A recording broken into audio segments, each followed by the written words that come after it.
Stanley Cup.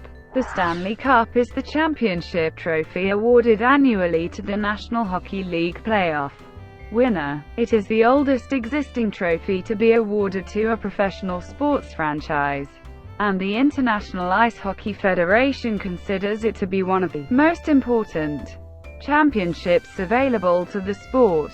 Originally commissioned in 1892 as the Dominion Hockey Challenge Cup, the trophy is named after Lord Stanley of Preston, then Governor-General of Canada, who donated it as an award to Canada's top-ranking amateur ice hockey club, which the entire Stanley family supported, with the sons and daughters playing and promoting the game. The first cup was awarded in 1893 to Montreal HC, and subsequent winners from 1893 to 1914 were determined by challenge games and league play.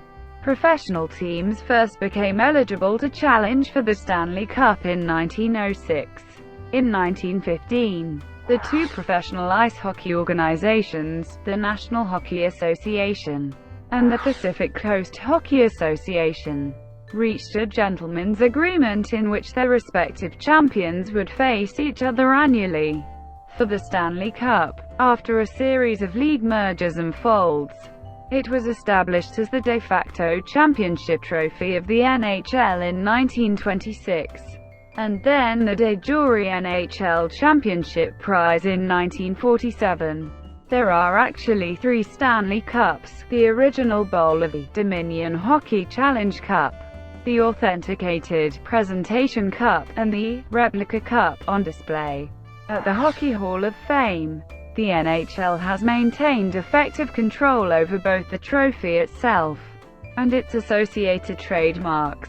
Nevertheless, the NHL does not actually own the trophy, but instead uses it by agreement with the 2 Canadian trustees of the Cup.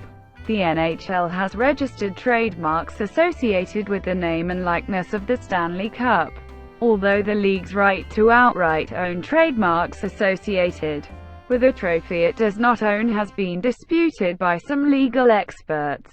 The original bowl was made of silver and is 18.5 centimeters in height and 29 centimeters in diameter. The current Stanley Cup, topped with a copy of the original bowl, is made of a silver and nickel alloy. It has a height of 89.54 centimeters and weighs 15.5 kilograms. Unlike the trophies awarded by the other major professional sports leagues of North America, a new Stanley Cup is not made each year. Originally, the winners kept it until a new champion was crowned. Currently, winning teams get the Stanley Cup during the summer, and a limited number of days during the season. It is unusual among trophies to include winning members' names. Every year since 1924, a select portion of the winning players, coaches, management, and club staff names are engraved on its bands. However, there is not enough room to include all the players and non-players, so some names must be omitted. Initially a new band added each year, though this caused the trophy to grow in size, earning the nickname Stovepipe Cup. In 1958, the modern one-piece cup was designed with a 5-band barrel which could contain 13 winning teams per band. To prevent the Stanley Cup from growing, when the bottom band is full, the oldest band is removed and preserved in the Hockey Hall of Fame, and a new blank band added to the bottom. It has been referred to as the Cup, Lord Stanley's Cup, the Holy Grail, or facetiously as Lord Stanley's Mug. The Stanley Cup is surrounded by numerous legends and traditions, the oldest of which is the celebratory drinking of champagne out of the cup by the winning team. Since the 1914-15 season, the cup has been won a combined 101 times by 18 active NHL teams and 5 defunct teams. It was not awarded in 1919 because of the Spanish flu epidemic, and in 2005, as a consequence of the 2004-05 NHL lockout. During the Challenge Cup era from 1893 to 1914, the Cup was held by 9 different teams. The Montreal Canadiens have won the Cup a record 24 times, and are the most recent Canadian-based team to win the Cup, having won it in 1993, while the Detroit Red Wings have won the Cup 11 times, the most of any United States-based NHL team, most recently in 2008. Origins. After the Lord Stanley of Prestone was appointed by Queen Victoria as Governor-General of Canada on June 11, 1888, he and his family became highly enthusiastic about ice hockey. Stanley was first exposed to the game at Montreal's 1889 Winter Carnival, where he saw the Montreal Victorias play the Montreal Hockey Club. The Montreal Gazette reported that he expressed his great delight with the game of hockey and the expertise of the players. During that time, organized ice hockey in Canada was still in its infancy, and only Montreal and Ottawa had anything resembling leagues. Stanley's entire family became active in ice hockey. Two of his sons, Arthur and Algernon, formed a new team called the Ottawa Rideau Hall Rebels. Arthur also played a key role in the formation of what later became known as the Ontario Hockey Association, and would go on to be the founder of ice hockey in Great Britain. Arthur and Algernon persuaded their father to donate a trophy to be an outward and visible sign of the hockey championship. Stanley sent the following message to the victory celebration held on March 18, 1892. At Ottawa's Russell Hotel for the three-time champion Ottawa Hockey Club, I have, for some time, been thinking that it would be a good thing if there were a Challenge Cup which should be held from year to year by the champion hockey team in the Dominion of Canada.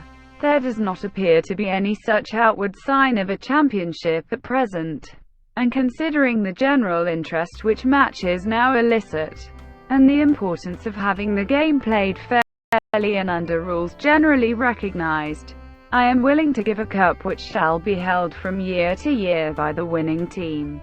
I am not quite certain that the present regulations governing the arrangement of matches give entire satisfaction, and it would be worth considering whether they could not be arranged so that each team would play once at home and once at the place where their opponents hail from.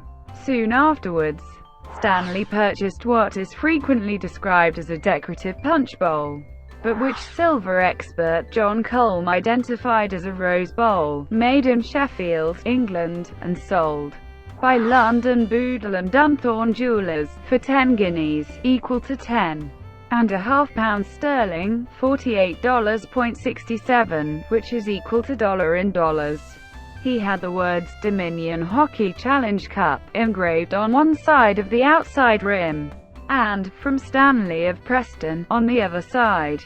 Originally, Stanley intended that the cup should be awarded to the top amateur hockey team in Canada, to be decided by the acceptance of a challenge from another team. He made 5 preliminary regulations: the winners shall return the cup in good order when required by the trustees, so that it may be handed over to any other team which may win it. Each winning team, at its own expense, may have the club name and year engraved on a silver ring fitted on the cup. The cup shall remain a challenge cup, and should not become the property of one team, even if won more than once. The trustees shall maintain absolute authority in all situations or disputes over the winner of the cup. If one of the existing trustees resigns or drops out, the remaining trustee shall nominate a substitute. Stanley appointed Sheriff John Sweetland and Philip D. Ross as trustees of the cup. Sweetland and Ross first presented the trophy in 1893 to the Montreal Amateur Athletic Association on behalf of the affiliated Montreal Hockey Club, the champions of the Amateur Hockey Association of Canada. Since they defeated all comers during the late season, including the champions of the Ontario Association, Sweetland and Ross also believed that the AHAC was the top league. and as first-place finishers in the AHAC, Montreal was the best team in Canada. Naturally, the Ottawas were upset by the decision, because there had been no challenge games scheduled and because the trustees failed to convey the rules on how the cup was to be awarded prior to the start of the season. As a result, the Cup trustees issued more specific rules on how the trophy should be defended and awarded. The cup is automatically awarded to the team that wins the title of the previous Cup Champions League, without the need for any other special extra contest. Challengers for the cup must be from senior hockey associations, and must have won the league championship. Challenges will be recognized in the order in which their request is received. The challenge games are to be decided either in a one-game affair, a two-game total goals affair, or a best-of-3 series, to the benefit of both teams involved. All matches would take place on the home ice of the champions, although specific dates and times would have to be approved by the trustees. Ticket receipts from the challenge games are to be split equally between both teams. If the two competing clubs cannot agree to a referee, the trustees will appoint one, and the two teams shall cover the expenses equally. If the two competing clubs cannot agree on other officials, the referee will appoint them, and the two clubs shall also pay the expenses equally. A league could not challenge for the cup twice in one season. Stanley never saw a Stanley Cup championship game, nor did he ever present the cup. Although his term as Governor-General ended in September 1893, he was forced to return to England on July 15. In April of that year, his elder brother Edward Stanley, 15th Earl of Derby, died, and Stanley succeeded him as the 16th Earl of Derby. Challenge Cup era. During the Challenge Cup period, none of the leagues that played for the trophy had a formal playoff system to decide their respective champions. Whichever team finished in first place after the regular season won the league title. However, in 1894, 4 teams out of the 5-team AHAC tied for the championship with records of 5-3-0. The AHAC had no tie-breaking system. After extensive negotiations, and Quebec's withdrawal from the championship competition, it was decided that a 3-team tournament would take place in Montreal, with the Ottawa team receiving a bye to the final, because they were the only road team. On March 17, in the first ever Stanley Cup playoff game, the Montreal Hockey Club defeated the Montreal Victorias 3-2. 5 days later, in the first Stanley Cup final game, Montreal HC beat the Ottawa Hockey Club 3-1. In 1895, Queen's University was the first official challenger for the Cup, although it was controversial. The Montreal Victorias had won the league title and thus the Stanley Cup, but the challenge match was between the previous year's champion, Montreal HC, and the University squad. The trustees decided that if the Montreal HC won the challenge match, the Victorias would become the Stanley Cup champions. The Montreal HC won the match 5-1, and their crosstown rivals were crowned the champions. The first successful challenge to the Cup came the next year by the Winnipeg Victorias, the champions of the Manitoba Hockey League. On February 14, 1896, the Winnipeg squad defeated the champions 2-0, and became the first team outside the AHAC to win the Cup. As the prestige of winning the Cup grew, so did the need to attract top players.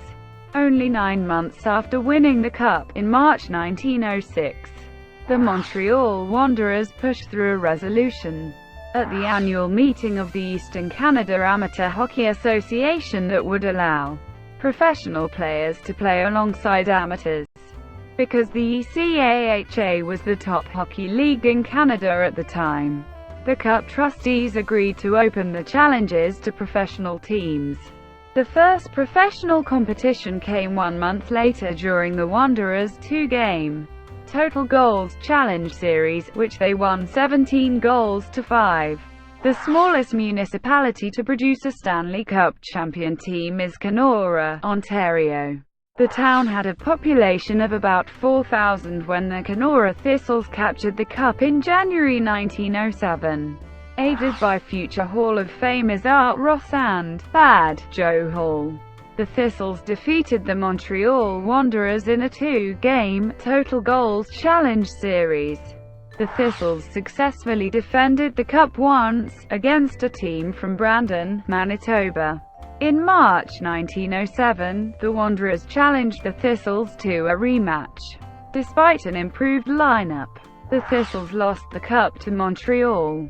In 1908, the Allen Cup was introduced as the trophy for Canada's amateurs, and the Stanley Cup started to become a symbol of professional hockey supremacy.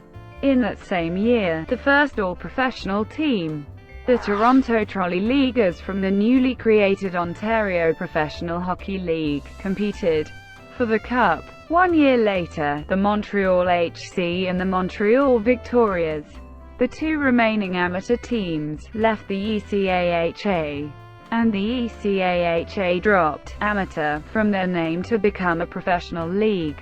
In 1910, the National Hockey Association was formed. The NHA soon proved it was the best in Canada, as it kept the cup for the next 4 years. Prior to 1912, challenges could take place at any time, given the appropriate rink conditions, and it was common for teams to defend the cup numerous times during the year. In 1912, Cup trustees declared that it was only to be defended at the end of the champion team's regular season. Organized interleague competition. In 1914, the Victoria Aristocrats from the Pacific Coast Hockey Association challenged the NHA and Cup champion Toronto Blue Shirts. A controversy erupted when a letter arrived from the Stanley Cup trustees on March 17 that the trustees would not let the Stanley Cup travel west, as they did not consider Victoria a proper challenger, because they had not formally notified the trustees. However, on March 18, trustee William Foran stated that it was a misunderstanding. PCHA President Frank Patrick had not filed a challenge, because he had expected Emmett Quinn of the NHA to make all of the arrangements in his role as hockey commissioner, whereas the trustees thought they were being deliberately ignored. In any case, all arrangements had been ironed out and the Victoria challenge was accepted. Several days later, Trustee Foran wrote to NHA President Quinn that the trustees are perfectly satisfied to allow representatives of the 3 pro leagues to make all arrangements each season as to the series of matches to be played for the Cup.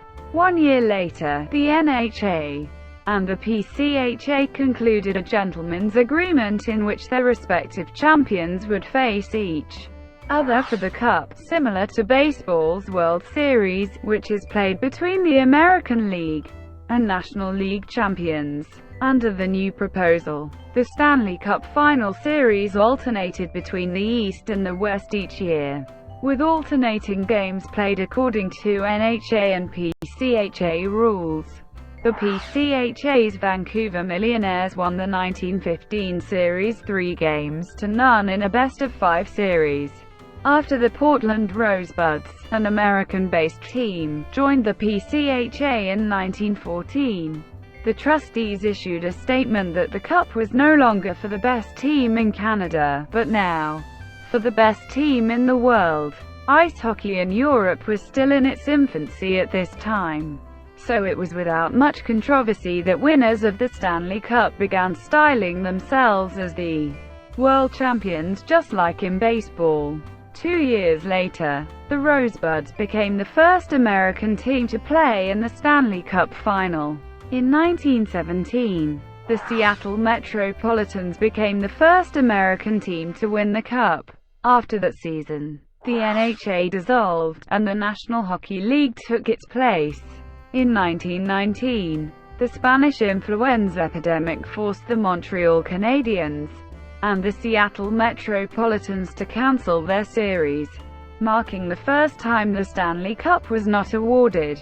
The series was tied at 2-1.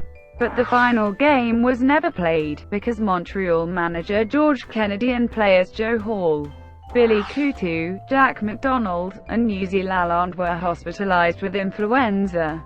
Hall died 4 days after the cancelled game, and the series was abandoned.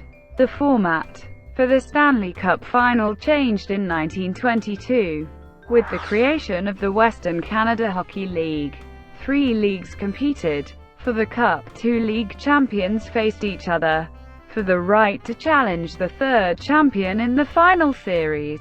This lasted 3 seasons as the PCHA and the WCHL later merged to form the Western Hockey League in 1925.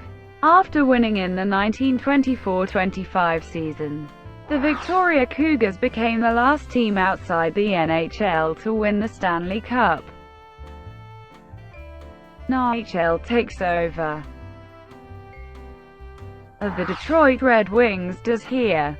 When the Red Wings captured their 11th Cup in 2008, the WHL folded in 1926, and was quickly replaced by the Prairie Hockey League. However, in the meantime, the NHL bought up the contracts of most of the WHL's players, and largely used them to stock the rosters of 3 new U.S. teams, in what would turn out to be its most significant expansion of its pre-Original Six era. The Chicago Blackhawks, Detroit Red Wings and New York Rangers joined the NHL.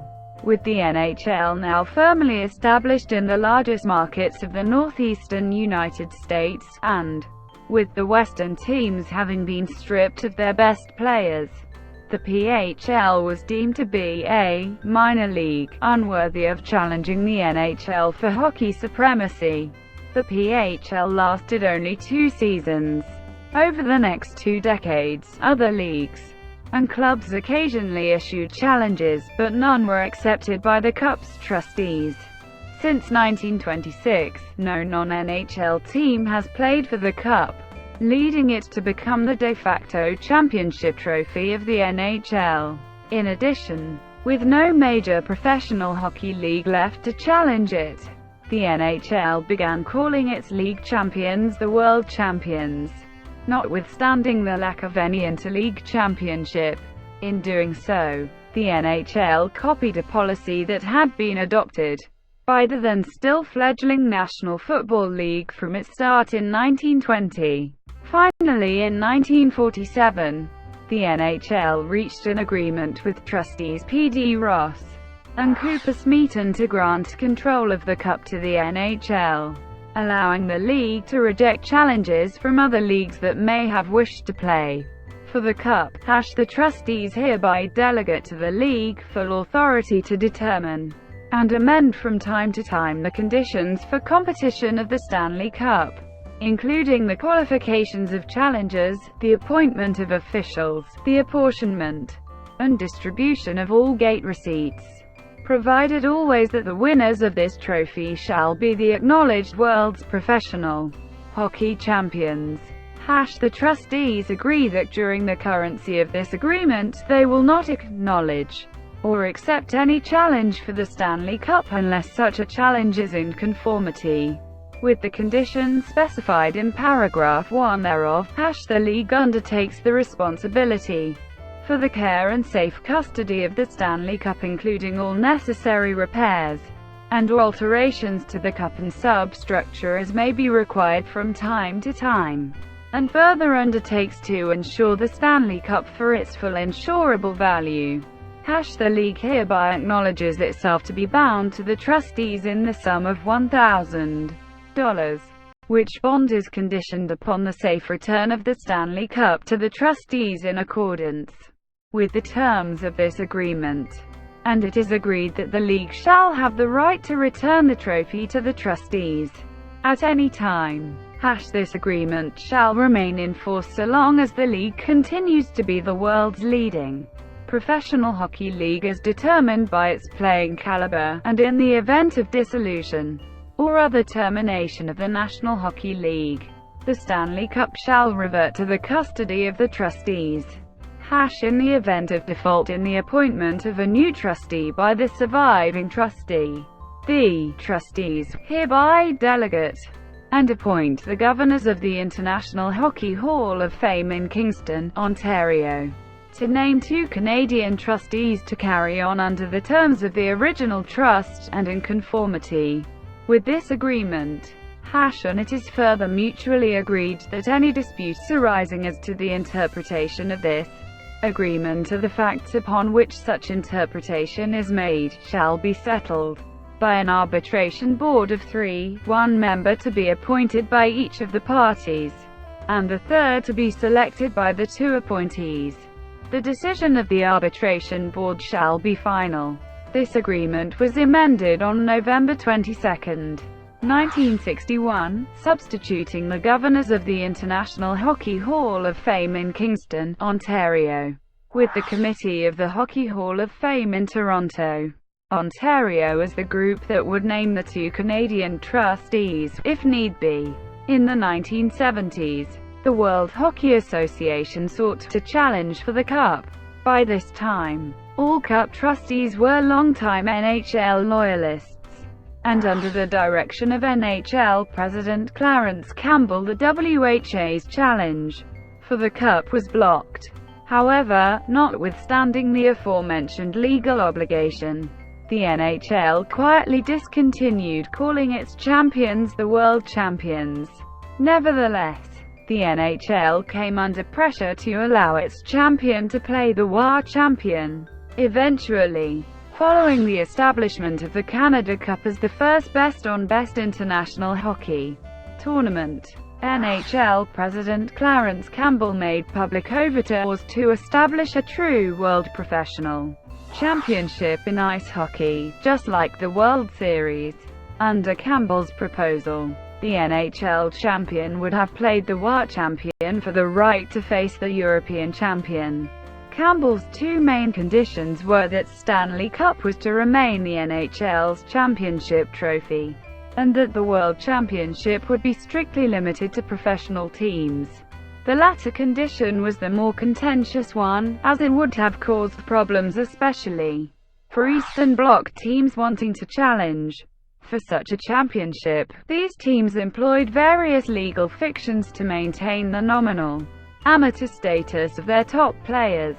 The NHL's critics questioned the seriousness of Campbell's idea, and argued that NHL owners had no intention of ever playing for a world championship, since the International Ice Hockey Federation would not likely have ever sanctioned a world championship in which the Soviet Union and Czechoslovakia could not have participated. In the end, Campbell's proposal went nowhere. Eventually, the NHL resolved the WHA challenge by agreeing to merge with its rival, by which time the older league had quietly withdrawn its support for the idea. Neither the NHL nor any other professional hockey league makes a claim to its champions being the world champions. The Cup was awarded every year until 2005, when a labor dispute between the NHL's owners and the NHL Players Association led to the cancellation of the 2004-05 season. As a result, no Cup champion was crowned for the first time since the flu pandemic in 1919.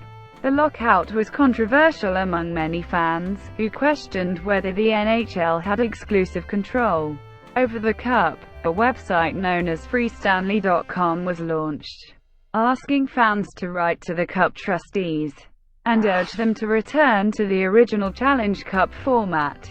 Adrian Clarkson, then Governor-General of Canada, alternately proposed that the Cup be presented to the top women's hockey team in lieu of the NHL season. The idea was so unpopular that the Clarkson Cup was created instead.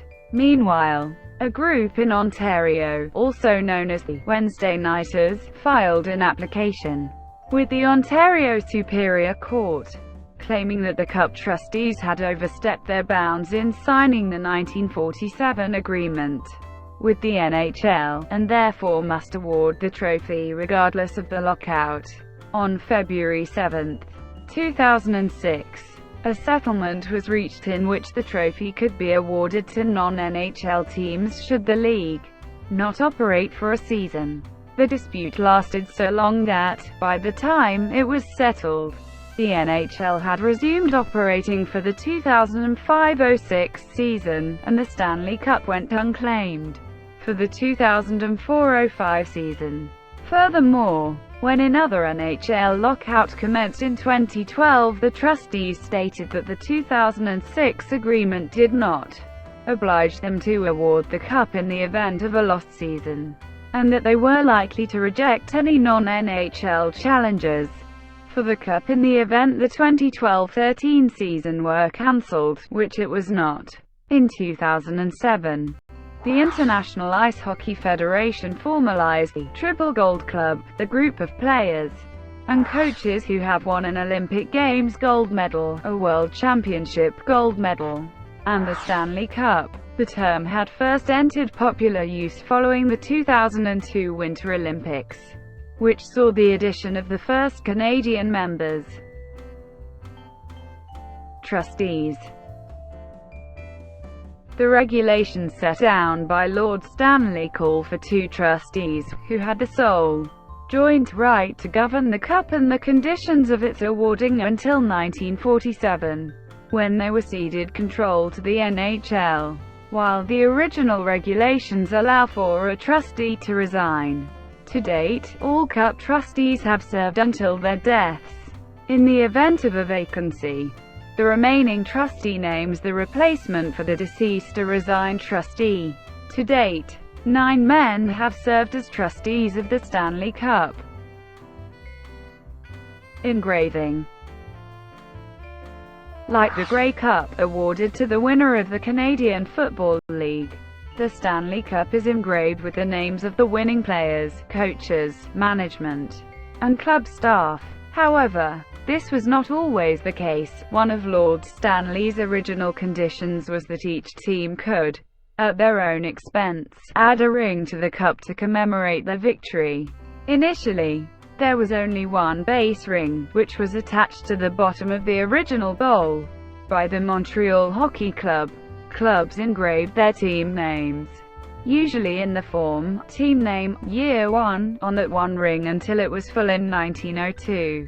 With no more room to engrave their names, teams left their mark on the bowl itself. The 1907 Montreal Wanderers became the first club to record their name on the bowl's interior surface, and the first champion to record the name of every member of their team. In 1908, for reasons unknown, the Wanderers, despite having turned aside 4 challengers, did not record their names on the cup. The next year, the Ottawa Senators added a second band onto the cup. Despite the new room, the 1910 Wanderers and the 1911 Senators did not put their names on the cup. The 1915 Vancouver Millionaires became the second team to engrave players' names, this time inside the bowl along its sides. The 1918 Millionaires eventually filled the band added by the 1909 Senators, the 1915 Ottawa Senators, the 1916 Portland Rosebuds, and the 1918 Vancouver Millionaires all engraved their names on the trophy even though they did not officially win it under the new PCHA-NHA system. They had only won the title of the previous Champions League, and would have been crowned as Cup champions under the old Challenge rules. The winners in 1918, 1920–1923 did not put their winning team name on it, with the Stovepipe Cup, before it was redesigned. In the 1940s no further engraving occurred until 1924, when the Canadians added a new band to the cup. Since then, engraving the team and its players has been an unbroken annual tradition. Originally, a new band was added each year, causing the trophy to grow in size.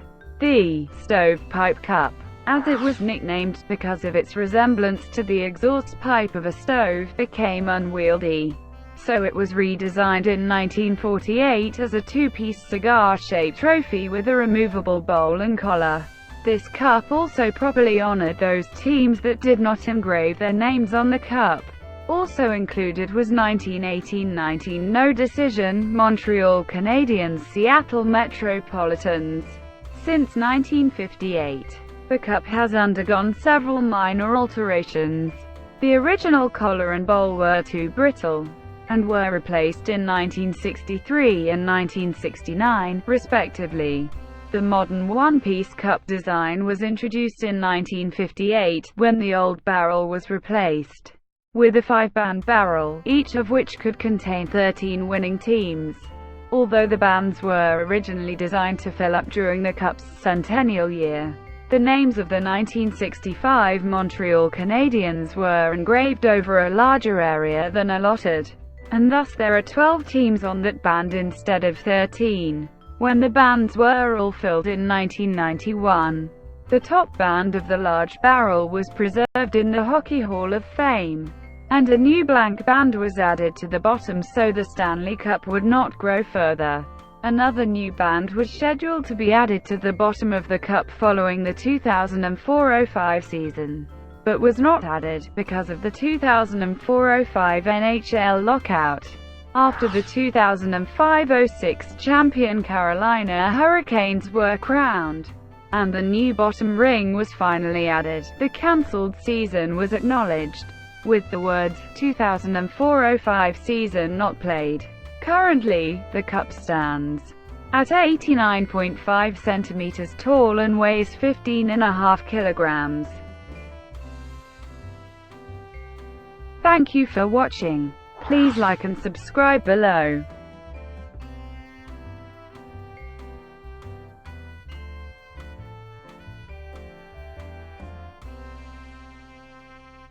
Please like and subscribe below.